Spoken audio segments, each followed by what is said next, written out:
Hello, আসসালামু আলাইকুম। শুভ অপরাহ্ন। আমি মোহাম্মদ এনামুল হক, কান্ট্রি ম্যানেজার অ্যাসপাইরলেট consultant private limited, Dhaka Shyamoli office থেকে আপনাদের সাথে আসলে সংযুক্ত হয়েছি।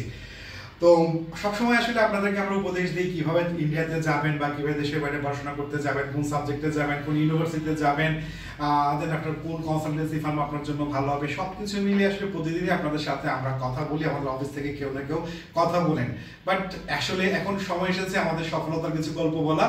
তো আজকে এরই মধ্যে আরেকটা সফলতার গল্প আপনাদের সামনে তুলে ধরার জন্যই আসলে ওকে সামনে নিয়ে আমি বসেছি। স্টুডেন্টের নাম হচ্ছে অর্পণ ধর। সে চিটং পটিয়া থেকে এসেছে। চিটাং পটিয়া থেকে সে এখন যাচ্ছে কলকাতা এমআইটি ইউনিভার্সিটিতে বি ফার্মাতে পড়াশোনা করার জন্য। তো মানুষের কিছু স্বপ্ন থাকে, প্রতিটা মানুষই তার স্বপ্নগুলো পূরণ করার জন্য প্রতিনিয়ত চেষ্টা করে থাকে। তো অর্পণও চেষ্টা করেছে ছোটবেলা থেকে আসলে ভালোভাবে পড়াশোনা করার জন্য। সে ভালো রেজাল্ট করেছে। ভালো রেজাল্ট করার পরে প্রতিটা স্টুডেন্টের পাশাপাশি মা বাবার পাশাপাশি কিছু স্বপ্ন থাকে তার সন্তান যেন ভালো একটা ইউনিভার্সিটিতে ভালো একটা সাবজেক্টে পড়ে। অর্পণেরও স্বপ্ন ছিল সে বি ফার্মাতে পড়াশোনা করবে ইন্ডিয়ার কোনো রেপুটেড ইউনিভার্সিটিতে, যে কারণে সে আমাদের কাছে আসে বা আমাদের সাথে যোগাযোগ করে আমাদের চিটং অফিসের মাধ্যমে। আমাদের চিটং অফিসে আপনারা সবাই জানেন যে ওই জায়গায় ডাক্তার রাতে বিজেসি মেডিকেল কলেজ থেকে পড়াশোনা করছেন, উনি আছেন। পাশাপাশি সবচেয়ে বড় কথা হচ্ছে একটা স্টুডেন্ট যখন স্বপ্ন দেখে তার স্বপ্নটা কিন্তু সবাই সত্যি করতে পারে না। উপরওয়ালার ইচ্ছা আর আমাদের প্রচেষ্টা দুইটা সম্মিলিত যখন হয়ে যায় তখনই আসলে সব স্বপ্ন পূর্ণ হয়। তো সেই যে সফলতার গল্পটা, সেই সফলতার গল্প কিভাবে প্রথম দিন থেকে সে আমাদের সাথে যুক্ত হয়েছে, কিভাবে আমাদেরকে অ্যাপ্রোচ করেছে, কিভাবে আমরা তার অফার লেটার দিয়েছি, মাঝখানে সে ভিসার জন্য যখন এসেছিল তাই সে আমাদের কাছে প্রায় 7 থেকে 8 দিনের মতো আমাদের অফিসে ছিল। তো এই যে ব্যাপারটা ছিল বা আজকে যাচ্ছে রাতে সে জার্নি করছে, এই সার্বিকভাবে অ্যাসপাইরলেট কনসালটেন্ট আমরা তাদেরকে কিভাবে সহযোগিতা করেছি, ঢাকা কলকাতা অফিস, এই সব কিছু নিয়ে তার সাথে আজকে একটু কথা বলবো। তো আমরা প্রথমেই যাচ্ছি অর্পণের কাছে। অর্পণ, তুমি তোমার নাম এবং কোন শহর থেকে এসেছো একটু বলো কাইন্ডলি। আমার নাম অর্পণ ধর। আমার নিজ বাড়ি হচ্ছে চিটাগাংয়ের পটিয়া উপজেলা। চিটং পটিয়া উপজেলা, ঠিক না? তুমি তো ইন্টারমিডিয়েট পাস করেছো কত বছর? 2024-এ। তো তোমার তো আগে থেকে স্বপ্ন ছিল যে ইন্ডিয়াতে খুব একটা ভালো ইউনিভার্সিটিতে পড়াশোনা করবা, ভালো একটা সাবজেক্ট নিয়ে পড়াশোনা করবা। তো প্রথমত কিভাবে যোগাযোগ করেছো অ্যাসপাইরলেট কনসালটেন্টের কাছে? প্রথমত রাজহাদার সাথে যোগাযোগ করছিলাম। উনি বলছিল যে ইন্ডিয়াতে ভালো ইউনিভার্সিটি আছে, ওইখানে অ্যাডমিশন নেওয়ার জন্য। তো প্রথমে আমি এমআইটিতে ইউনিভার্সিটির খবর পাই। এখানে খবর পাই যে ওইখানে পড়ালেখাগুলো ভালো, ওই জন্য এটা দিয়ে সিলেক্ট করি। আচ্ছা, মানে প্রথম থেকেই তুমি একদম প্রিডিটারমাইন্ড ছিল যে আমি এমআইটি ইউনিভার্সিটিতে যাব, এই সাবজেক্টে পড়াশোনা করতে যাব। দেন আপনারা তুমি আমাদের চিটাং অফিসের সাথে যোগাযোগ করো, উনি তোমাকে পরবর্তীতে সহযোগিতা করেন, ঠিক না? তো দেন আমরা তোমার জন্য অফার লেটার নিয়ে আসি, এমআইটি ইউনিভার্সিটির সাথে কথা বলে তারপরে তো তোমার বোনাফাইড সার্টিফিকেট থেকে শুরু করে যে টাকাটা আছে সেই টাকাটা ট্রান্সফার করা, ইচ এন্ড এভরিথিং তো অ্যাসপাইরলেট কনসালটেন্ট করে দিয়েছে। হ্যাঁ, তো মাঝখানে যে ভিসার জন্য আসলে একটা সমস্যা হচ্ছিল তোমার, ঠিক না? যে শুধু তোমার না, সমস্ত স্টুডেন্ট যারা বাংলাদেশ থেকে ইন্ডিয়াতে আসলে স্টুডেন্ট ভিসা যেতে চাচ্ছিল, ওদের যে স্লটটা থাকে সেই স্লটটা পাওয়াটাই কষ্টকর হচ্ছিল।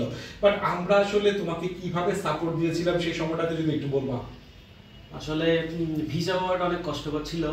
ভিসার জন্য আমি প্রায় এখানে 7 থেকে 8 দিনের মতো স্টে করছিলাম।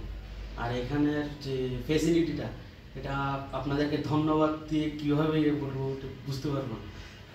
সবচেয়ে হচ্ছে যে তোমার ফ্যামিলি যেভাবে বা তোমার পরিবার তোমাকে যেভাবে গাইড করতো, যেভাবে রাখতো, নিশ্চয়ই তুমি আমাদের কাছ থেকে একই ধরনের বিহেভিয়ার বা একই ধরনের সবকিছু পেয়েছো, ঠিক না? তোমার আসলে ফ্যামিলিতে তোমার যখন কোনো প্রবলেম হয় বা ক্রাইসিস পিরিয়ড থাকে, ওই সময়টা আসলে ক্রাইসিস পিরিয়ড আমি এই কারণে বললাম। 8টা দিন তুমি ধৈর্য নিয়ে ওয়েট করছো, আমরা ধৈর্য নিয়ে ওয়েট করছি যে আজকে তোমার টাকাটা জমা দেওয়া যাবে, আজকে তোমার স্লটটা বের করা যাবে। প্রতিদিন একদিন করতে করতে 8 দিনের মাথায় মনে আমরা সেই স্লটটা পেয়েছি। দেন তুমি তোমার সমস্ত ডকুমেন্টস গুলো আসলে সাবমিশন করেছো।